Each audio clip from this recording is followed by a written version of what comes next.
Assalamu alaikum warahmatullah. Welcome to my Excel knowledge channel, fifth lecture. In this lecture, we are going to cover the advanced level of use, the formulas which is left, mid, right, find, length and trim. जैसे कि अपने previous lecture के अंदर मैंने आपको बताया था कि किस तरीके से हम left, mid, right, find, length and trim का फार्मूला इनिशियल बेसिस पे यूज करते हैं, इनिशियल लेवल पे यूज करते हैं। तो इसका एडवांस लेवल बिजनेस में यानी ऑफिस लाइन में ये फार्मूले किस तरीके से यूजफुल रहते हैं हमारे लिए, वो मैं आपको बताना चाहता हूँ। तो सबसे पहले तो ये फादर के नेम मैं इनके साथ लिख देता हूँ। ये देखें, ये टेबल मेरे पास मेरे सामने मौजूद है जिसमें एम्प्लॉय का नेम, डेजिग्नेशन एंड सैलरी मौजूद है। अब मेरा बॉस या मैं खुद ये रियलाइज करता हूँ कि ये एम्प्लॉय का नेम और फादर का नेम अलग अलग होने चाहिए, अलग अलग सेल में होने चाहिए, रादर देन एक ही सेल में नहीं होने चाहिए। तो मैं क्या करूंगा, यहाँ पर सबसे पहले मुझे एक कॉलम को इंसर्ट करना पड़ेगा। तो कॉलम किस तरीके से इंसर्ट करते हैं, इस पूरे कॉलम को मैंने हाईलाइट किया। हाईलाइट करने के बाद मैंने राइट क्लिक किया। राइट क्लिक करने से ये विंडो मेरे सामने ओपन हो गई। इस विंडो में ऑप्शन आ रहा है इंसर्ट। इसे मैंने क्लिक किया तो यहाँ पर एक कॉलम का इजाफा हो गया, एक कॉलम मेरे सामने इंसर्ट हो गया है। यहाँ मैं लिखूंगा फादर नेम।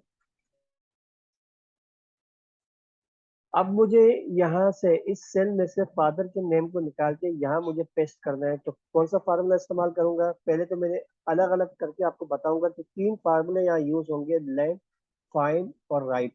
इन तीन फार्मूलों की मदद से मैं इस सेल में से एम्प्लॉय के साथ जो फादर का नेम लिखा हुआ है उसे अलग करूंगा।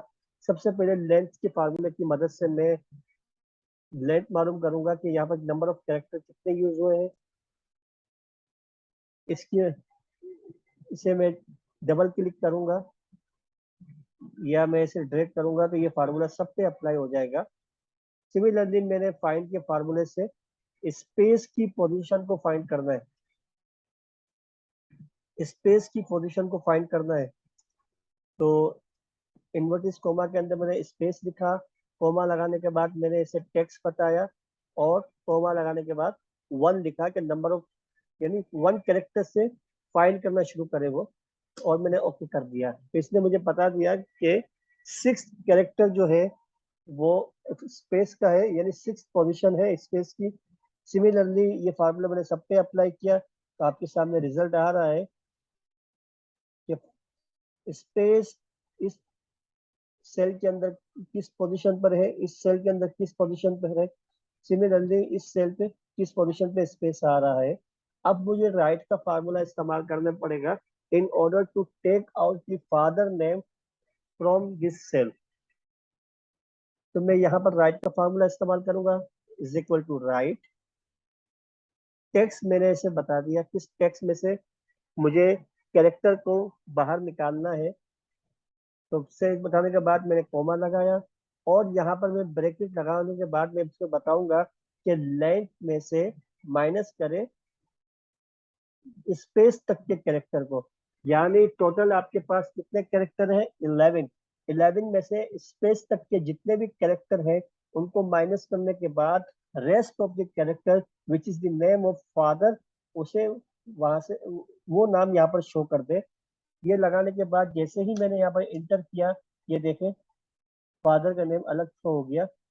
सिमिलरली मैंने इसको डबल क्लिक किया तो सबके फादर के नाम यहाँ पर लिखे हुए आ गए।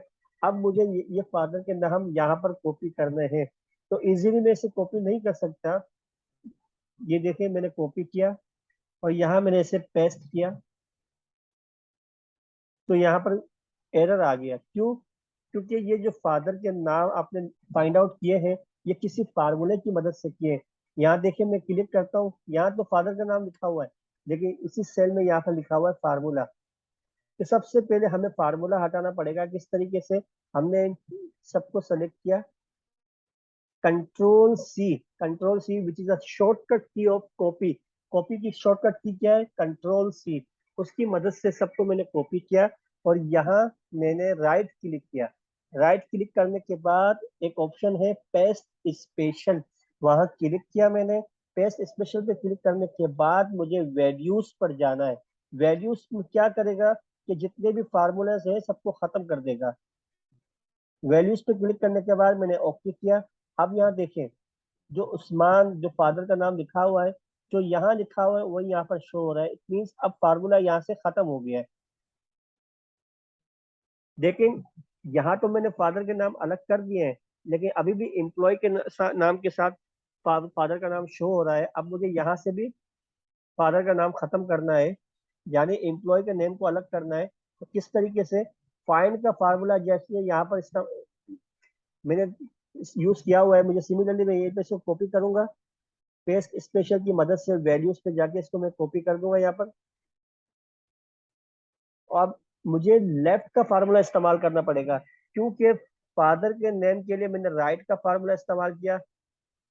अब एम्प्लॉय के नेम के लिए मुझे यहाँ से कैरेक्टर उठाने हैं, तो लेफ्ट का फार्मूला यूज करूंगा मैं। तो यहाँ पर किस तरीके से लेफ्ट का फार्मूला इस्तेमाल करूंगा? Is equal to left, text मुझे बता दिया इसे किस टेक्स्ट में से उठाना है। और अब मैं इसे कैरेक्टर बताना चाहता हूँ कि कितने कैरेक्टर को वो निकाले, बाहर निकाले। तो यहाँ मुझे पता है कि फाइंड के फार्मूले से जो हमने रिजल्ट फाइंड आउट किया है, which is the position of space, space की पोजीशन है। और स्पेस से पहले जितने भी कैरेक्टर लिखे हुए हैं वो एम्प्लॉय के नेम है। तो हम क्या करेंगे? सिमिलरली हमने यहाँ पर लिखा स्पेस की पोजीशन में से माइनस करो 1। इससे वो क्या होगा कि 6 में से 1 माइनस, यानी फिफ्थ कैरेक्टर जो है वो एम्प्लॉय के नेम है। सिमिलरली यहाँ पर 7 में से वो 1 माइनस करेगा, तो 6 कैरेक्टर जो है वो एम्प्लॉय के नेम है। किस तरीके से होंगे ये देखिए, मैंने डबल क्लिक किया, मैंने यहाँ पर एम्प्लॉय का नेम लिखा हुआ आ गया। तो अब मैं इनको कॉपी करूंगा यहाँ से,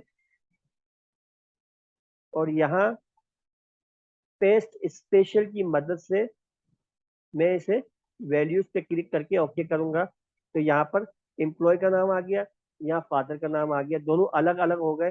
अब मुझे इनकी कोई जरूरत नहीं है, तो मैं इनको हटा सकता हूँ। प्रैक्टिस जरूर कीजिएगा, प्रैक्टिस करने से ही आपको चीजें समझ में आएगी। और आपकी प्रैक्टिस में अगर ये चीजें आ गई तो इंशाल्लाह in future whenever you face this problem you may easily solve by using these formulas। Text to column की मदद से किस तरीके से हम फादर के नेम को एम्प्लॉय के नेम के साथ जो फादर का नाम लिखा हुआ है किस तरीके से अलग करते हैं, ये मैं आपको बताना चाहता हूँ। ये देखिए, एम्प्लॉय के नेम के साथ फादर का नाम लिखा हुआ है। अब टेक्स्ट टू कॉलम की मदद से किस तरीके से हम एम्प्लॉय से फादर का नाम अलग करते हैं, ये देख लीजिए। आप जहां जहां एम्प्लॉय का नाम लिखा हुआ है उन सबको आप सेलेक्ट करेंगे, हाईलाइट करेंगे। हाईलाइट करने के बाद आपको डेटा में जाना है, और डेटा में जाने के बाद टेक्स्ट टू कॉलम जो यहाँ पर लिखा हुआ है इसे क्लिक करेंगे, तो आपके सामने एक विंडो ओपन हो गई है। डिलीमिटेड आपका यहाँ पर होना चाहिए, चेक, और आपने नेक्स्ट किया। यहाँ आपको बताना है कि कहाँ से वो अलग करेगा, डिलीमीटर कौन सा है। तो मैंने कहा इन दोनों के बीच में क्या आ रहा है, स्पेस, स्पेस को मैंने चेक किया, और नेक्स्ट करने के बाद इसको मैंने फिनिश किया। जैसे ही मैं इसे फिनिश करूंगा, अब देखिए एम्प्लॉय का नाम और फादर का नाम दोनों दोनों अलग अलग हो गए हैं। मैं यहाँ लिख दूंगा फादर नेम। तरीका बहुत इजी है इसका, लेकिन आपको फार्मूलाज भी आने चाहिए, ताकि कई जगहों पे अगर ऐसा हो कि टेक्स्ट टू कॉलम का फंक्शन यूज ना होता हो, तो वहां पर इन फार्मूला की मदद से आप इजीली अपना डिजायर रिजल्ट अचीव कर सके। नेक्स्ट जो आपकी है, जो लास्ट लेक्चर की जो फार्मूला है वो है ट्रिम। ट्रिम कब यूज होता है? To remove the excess space. यहाँ आप देख रहे हैं कि नाम के बीच में मैंने इंटेंशनली मैंने यहाँ पर स्पेसिस ज्यादा किए हुए हैं। आप देखें यहाँ पर 2 स्पेस लगाए हुए हैं। यहाँ कामरान के नाम के पहले मैंने एक स्पेस लगाया हुआ है। यहाँ काशिफ के नाम से पहले और इकबाल के नाम से पहले मैंने ज्यादा स्पेसिस लगाए हुए हैं। सिमिलरली यहाँ पर भी, यहाँ पर भी। तो लगाने का मकसद मेरा क्या है सबसे पहले मैंने इनकी पोजीशन मालूम की, सॉरी नंबर ऑफ कैरेक्टर मैंने मालूम किया लेंथ की मदद से। आपके सामने आ रहा है कि 12 number of character use in this cell including spaces. यहाँ पर 13, 15, 16, 17। अब हम क्या करेंगे, अब हम ट्रिम का फार्मूला इस्तेमाल करेंगे। ट्रिम, हमने इसे सेल बता दिया किस सेल को ट्रिम करना है और ओके कर दिया। जैसे ही हमने ओके किया तो यहाँ पर जो 12 स्पेस 12 आ रहे थे नंबर ऑफ कैरेक्टर, वह यहाँ पर 11 हो गए। क्यों 11 हो गए? क्योंकि जो एक एडिशनल स्पेस जो मैंने जानबूझकर लगाया था उसे इसने ट्रिम कर दिया, खत्म कर दिया, और नंबर ऑफ कैरेक्टर 11 हो गए। यही फार्मूला मैं सब पर अप्लाई करूंगा तो यहाँ पर देखिए, यहाँ पर नंबर ऑफ कैरेक्टर 13, यहाँ 12 हो गए, या 15 थे या 12 हो गए, या 16 थे यहाँ 12 हो गए। यानी जितने भी स्पेसिस जो आपने एक्स्ट्रा लगाए हुए थे उनको खत्म करने के लिए हमने ट्रिम के फार्मूले का इस्तेमाल किया। रिजल्ट को प्रूव करने के लिए हमने यहाँ पर भी लेंथ मालूम की और यहाँ पर भी लेंथ मालूम की, ताकि हम प्रूव कर सके कि वाकई ट्रिम के फार्मूले से हमने एडिशनल स्पेसिस एक्सेसिव स्पेसिस को हमने खत्म कर दिया है। तो आज का लेक्चर मैं यहीं तक खत्म करता हूँ, एंड करता हूँ। आई होप आपको अंडरस्टैंडिंग हुई होगी इन फार्मूलोज के किस तरीके से इस्तेमाल होते हैं। और आपको ये लेक्चर अगर पसंद आए, समझ में आया हो, तो इसे जरूर शेयर कीजिएगा, लाइक कीजिएगा, कमेंट्स में जरूर मुझे लिख के दीजिएगा कि ये लेक्चर आपके लिए कितना हेल्पफुल रहा। और सब्सक्राइब जरूर कीजिएगा, अगर आपने अब तक सब्सक्राइब नहीं किया तो इसे सब्सक्राइब जरूर कीजिएगा। इंशाल्लाह जल्द ही नेक्स्ट वीडियो आपके आपके सामने लेकर आऊंगा जिसमें एडिशनल एक्सेल के फार्मूला किस तरीके से इस्तेमाल करते हैं वो आपके सामने बताऊंगा मैं। टिल देन, अल्लाह हाफिज, अपना ख्याल रखिएगा।